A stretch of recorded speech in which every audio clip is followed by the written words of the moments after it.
Price Lord. கர்த்தர் நாம் மையப்படட்டும்.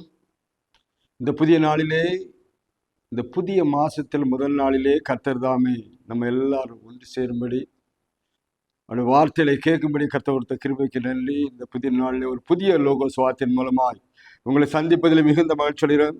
இந்த புது நாளிலே, இந்த புது மாதம், இந்த 6ஆம் மாதம் முதல் நாளிலே கர்த்தர் நம்மோடு சில காரியங்களை பேச விரும்புகிறார்.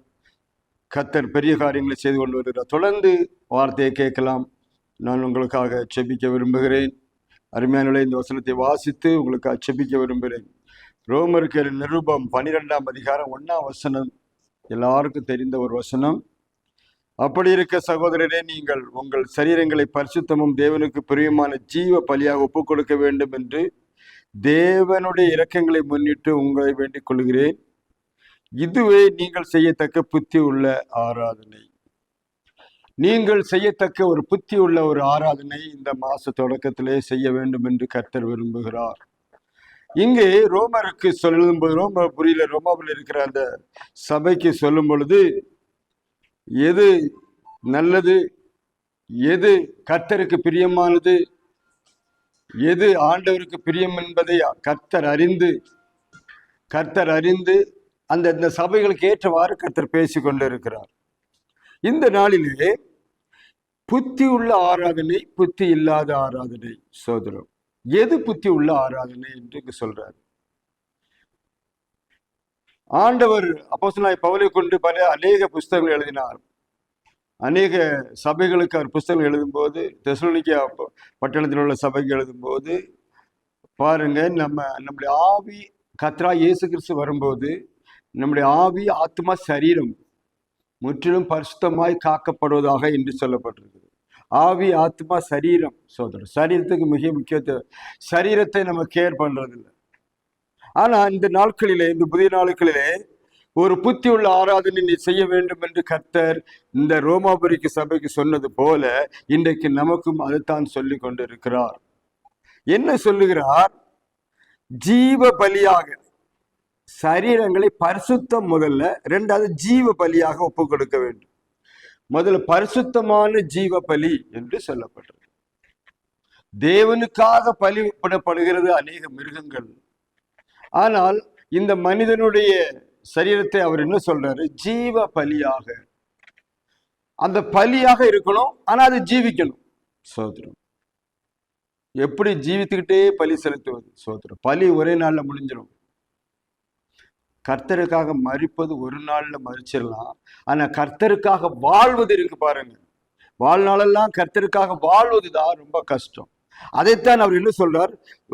புத்தி உள்ள ஆராதனை என்று சொல்லுகிறார். நீங்க நம்ம நல்ல பாட்டு பாடி டான்ஸ் ஆடி சில இடங்கள்ல பாருங்க, ஒர்ஷிப் பண்ணும்போது பயங்கர டான்ஸ், மேளம், கோலம் போட்டு பயங்கரமா ஆட்டம் ஆடுறாங்க. சோதரம், ஆராதனை செய்கிறார்கள், ஆராதனை என்று சொல்லுகிறார்கள்.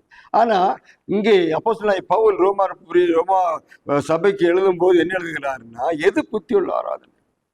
நீங்க நம்ம எத்தனையோ ஆராதனை பண்ணிருக்காங்க. புத்தி உள்ள ஆராதனை இது நம்முடைய சரீரங்களை பரிசுத்தமாக ஜீவ பலியாக ஒப்பு கொடுப்பது. இந்த நாளிலே ஒரு முடிவு கர்த்தர் நம்ம பார்த்து சொல்றாரு. இந்த பரிசுத்தம், இந்த தேவன் பாருங்க, தேவன் தங்கும் ஆலயம் என்று சொல்லும். நீங்களே அந்த ஆலயம். ஒருவன் தேவனுடைய ஆலயத்தை கெடுத்தால் தேவன் அவரை கெடுப்பார். பாருங்க, ஆண்டவர் தங்குற ஆலயம் வேற எங்கும் இல்லை. தேவனை உயர்த்துற இடம் எங்கேயோ, நம்ம உயர்த்தி பார்க்கிற இடம் வேற எங்கேயும் இல்லை. தேவன் நம்முடைய உள்ளத்திலே வாசம் பண்ண விரும்புகிறார், நம்முடைய இருதயத்திலே வாசம் பண்ண விரும்புகிறார். இந்த சரீரத்தை ஆலயமாக கர்த்தர் பாவிக்கிறார். பாருங்க, தேவன் அவருடைய ஆலயமா இருக்கிறீர்கள் என்று ஆண்டு சொல்றார். அப்ப அந்த ஆலயம் பரிசுத்தமா இருக்கணும். அது மாத்திரமில்லை, ஜீவ பலியாக ஒப்பு கொடுக்கப்பட வேண்டும். வாழ்நாளெல்லாம் ஜீவிக்கிற வாழ்நாள் எல்லாம் எப்படி இருக்கணுமா?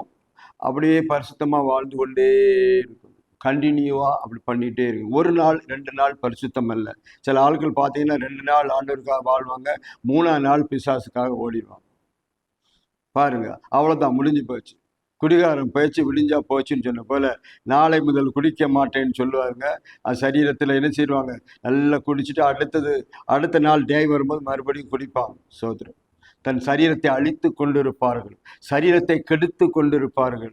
சரீரம் பலவிதமான கெடுதலுக்கு, பலவிதமான பாவங்களுக்கு அதை அடிமையாக்கி கொண்டிருப்பார்கள். அதனால தான் ஆண்டு சொல்றாரு, உங்கள் சரீரங்களை பரிசுத்தமாக ஜீவ பலியாக ஒப்பு கொடுக்கப்படுவதே நீங்கள் செய்யத்தக்க புத்தி உள்ளாரா. நீங்க வேற என்ன பெரிய ஆராதனை செஞ்சாலும் அதெல்லாம் புத்தி இல்லாத ஆராதனை நான் சொல்லுவேன் என்று சொல்லப்பட்டிருக்கு. அப்படி நான் அப்போஸ்தலன் பவுல் சொல்லும்போது சபைக்கு இந்த நாட்களில் சொல்லுது நமக்கும் அது ஏற்றதாக இருக்கிறது.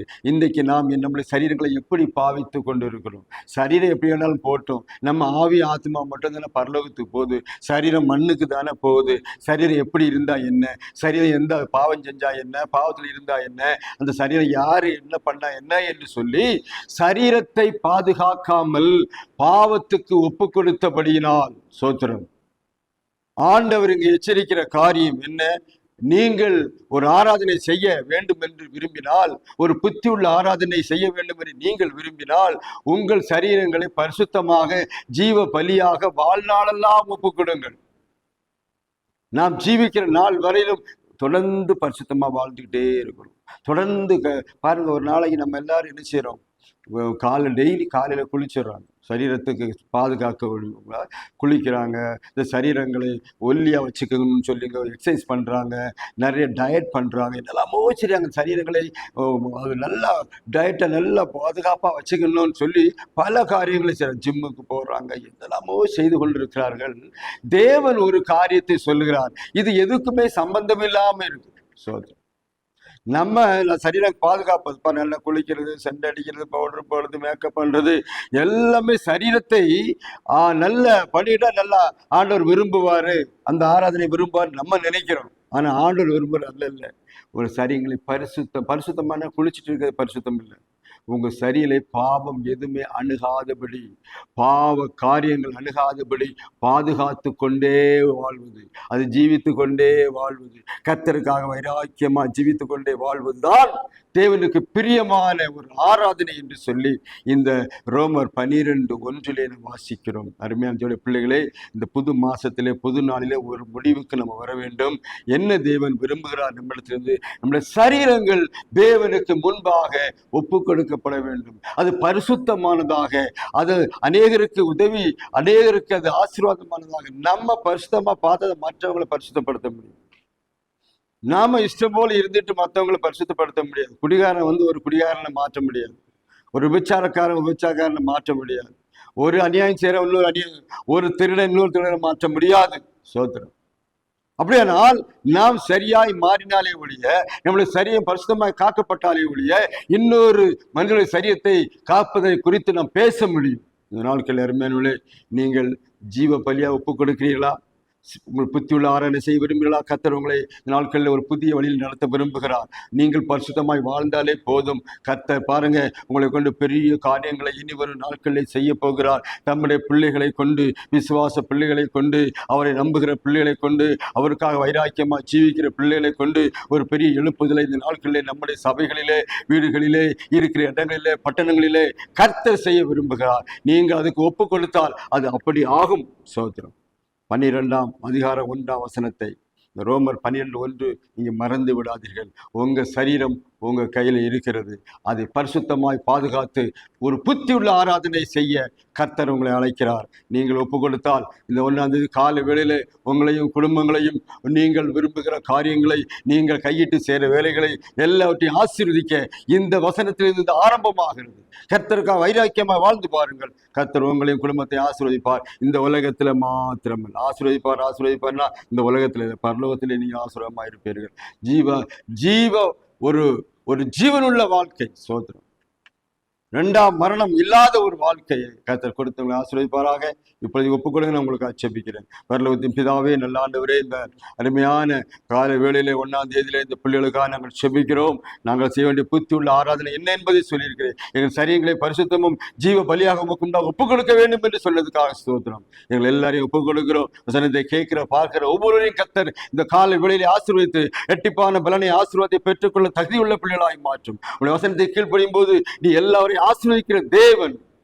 எல்லாத்தையும் ஆசீர்வதிங்க. இந்த வசனத்தை கேட்கிற ஒவ்வொருவரையும் ஆசீர்வதித்து பலப்படுத்தும், பாதுகாத்துக் கொள்ளலாம். வசனம் போன காரியத்தை நிறைவேற்றி முடிக்க உதவி செய்யும்.